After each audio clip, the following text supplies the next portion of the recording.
అందరికీ నమస్కారం. నా పేరు సానియా. నేను సెయింట్ తెరిసా ఇంగ్లీష్ మీడియం పాఠశాల నందు 9వ తరగతి చదువుతున్నాను. ఈ రోజు నేను ఒక నీతి పద్యం చెప్పబోతున్నాను. పద్యం: ధనము ధనాభిమానము సదా దాన తృష్ణయు మూడు దోషములు. ధనికుడి కందు తొల్తటిది ద్రవ్యము పేదకు లేదు కావున ధనికుడి కంటే పేదకుడు ధన్యుడు. యాతాని కృష్ణ సజ్జనాక్తిని క్షమించు వెంకటపతి అఖిలాండపతి శ్రీయపతి.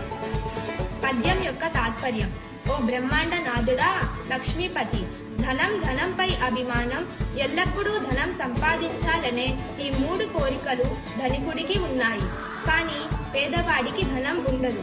ధనంపై ఆశ ఉన్నా మంచి వారితో స్నేహం చేయడంతో అది కూడా నశిస్తుంది. కావున ధనికుడి కంటే పేదకుడు ధన్యుడు కదా. ధన్యవాదాలు.